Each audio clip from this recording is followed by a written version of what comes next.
আপনার জীবনে যদি আপনি সফল হন তো আপনার ছেঁড়া জামাটাও একটা ইতিহাস। আর আপনার জীবনে যদি আপনি ব্যর্থ হন তাহলে স্যুট পরাটা একটা উপহাস। কি কঠিন বাস্তব কথাগুলি, তাই না? আসসালামু আলাইকুম। সবাই কেমন আছেন? আশা করি সবাই খুব ভালো আছেন। আলহামদুলিল্লাহ আমিও ভালো আছি। এই যে বাচ্চাদেরকে স্কুলে পাঠিয়ে দিয়ে চলে আসলাম বারান্দায়। বারান্দায় এসে একদম গোড়া থেকে একটা বড় পুঁইশাক গাছ উঠিয়ে নিলাম। তো ড্রাগন গাছের সাথে ২টা পুঁইশাক গাছ হয়েছিল কিছুদিন আগে, আমি একটা গোড়া থেকে উঠিয়ে নিলাম, আজকে আরেকটা। এই পুঁইশাকগুলি আমার ভাইয়া আপুর জন্য অপেক্ষা করতে করতে আজ বাধ্য হলাম ২টা পুঁইশাক গাছই গোড়া থেকে উঠিয়ে নিতে। কারণ এই গাছগুলি হয়েছিল ড্রাগন গাছের সাথে। তো আমি আর ড্রাগন গাছের সাথে গাছগুলি রাখতে চাই না, কারণ আমার ড্রাগন গাছে মাশাআল্লাহ আলহামদুলিল্লাহ ফল আসতে শুরু করেছে। আর এই তো পুঁইশাক, তারপরে হচ্ছে বেগুন, মুলান্দি, এগুলি নিয়ে একদম খাটের মধ্যে বসে বসে সবজিগুলি কেটে নিচ্ছি আর আমার আপুর সাথে আম্মার সাথে কথা বলতেছি। তো আমি না প্রায় এরকম করি, বড় একটা ডিশের মধ্যে সবগুলি সবজি নিয়ে বড় একটা তাওয়াল বিছিয়ে খাটের মধ্যে বসে বসে কাটি আর সবার সাথে ফোনে কথা বলি, গল্প করি, আর সবজিগুলি কাটা শেষ হয়ে যায়। তো যাই হোক, এই তো রান্নাটাও আমি বসিয়ে দিলাম। আজকে একদমই শুটকি দিয়ে সবজিগুলি রান্না করব, ঝাল ঝাল লাল লাল করে। কারণ বাচ্চারা এই সবজিটা একটুও খাবে না, এটা আমার খেতে ভালো লাগে, আমার এভাবে রান্না করলে অনেক পছন্দ, তাই আমি এভাবে রান্না করে নিলাম। এটা দিয়ে বোম্বাই মরিচ দিয়ে ভাত মেখে খেতে, সাথে একটু লেবু নিলে কী যে মজা লাগে। আর রান্নাটা এত মজা হয়েছিল, কি বলবো, খাওয়ার পরে মনে হচ্ছিল যে আরও বেশি করে খাই, কিন্তু পেটে আর জায়গাই ছিল না।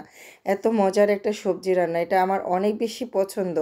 আর আমি কোনো ঝোল দিইনি, যা সবজির থেকে ঝোল উঠেছে ওইটা দিয়ে একদম চুলার আঁচ লোহিটে রেখে ঢাকনা দিয়ে রান্না করে নিয়েছি। এভাবে রান্না করলে বেশ মজা। তো আজকে এটা দিয়ে বাচ্চারা খাবে না, এটা আমি শিওর। তো আগের দিনের তরকারি কিছুটা আছে, যেহেতু মাংস রান্না করলে কিছুটা হলে বাচ্চাদের জন্য রেখে দিয়ে, একদিনে তো মাংস সবটা খাওয়া হয় না, তার জন্য কিছুটা রাখলে তারপরের দিন দেখা যায় যে এটা দিয়ে আমি চালিয়ে নিতে পারি। তো যাই হোক, এটাই সদ্য করে রান্না ছিল। আর বিকালের দিকে এসে এই তো বাচ্চাদের পছন্দের একটা মাছের বারবিকিউ করে দিলাম। এটা দিয়ে মানে বাচ্চারা নান রুটি বলেন, তারপরে পরোটা বলেন, আমার বাচ্চারা অনেক বেশি পছন্দ করে খায়। তার জন্য এই তো বাচ্চাদের জন্য এই বিকেলে নাস্তাটা তৈরি করা। তো আমি আসলে তেলাপিয়া মাছ কখনোই খাই না, বা বাসায় আমার এটা কেনাই হয় না। তো সেদিন আমার ছেলে বলল যে আম্মু বাজারে যাচ্ছ, মাছ কিনে নিয়ে আসো, বারবিকিউ খাবো। তো ভেবে পাচ্ছিলাম যে না, কী মাছ কিনবো, বাজারে ওইরকম কাটা ছাড়া মাছ তেমন একটা পছন্দ হচ্ছিল না। তো যাই হোক, মাছগুলি দেখে ভালো লাগলো যে একদম জীবিত ছিল, পানির মধ্যে জিয়ানো। তো আমি একটা মাছই নিয়ে আসছিলাম।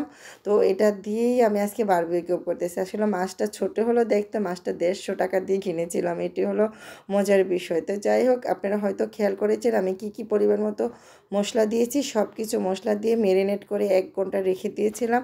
তারপরে এই তো সরিষার তেল ব্রাশ করে মাছটা দিয়ে দিয়েছিলাম। তো এপিঠ ওপিঠ দুনো পিঠই ভালো করে একদম ভাজা ভাজা পোড়া পোড়া করে নিয়েছিলাম। কারণ পোড়া পোড়া হলে না খেতে বেশি ভালো লাগে। আর আলহামদুলিল্লাহ অনেক ভালো লেগেছিল খেতে। তো যাই হোক, বিকালে নাস্তা হিসেবে বাচ্চাদেরকে আমি এই তো পরোটা বানিয়ে দিলাম, আর হচ্ছে ডিম সিদ্ধ দিলাম, আর এই তো বারবিকিউ দিলাম। তো যেহেতু তৈলাক্ত খাবার পরোটা, তো আমার ছেলে বলল যে ডিমটা সিদ্ধ করে দাও, এটা দিয়ে আজকে বিকালে নাস্তা পার করে দেব। তো এই তো সবাই মিলে একসাথে নাস্তা করে নিলাম। সবাই ভালো থাকবেন, আল্লাহ হাফেজ।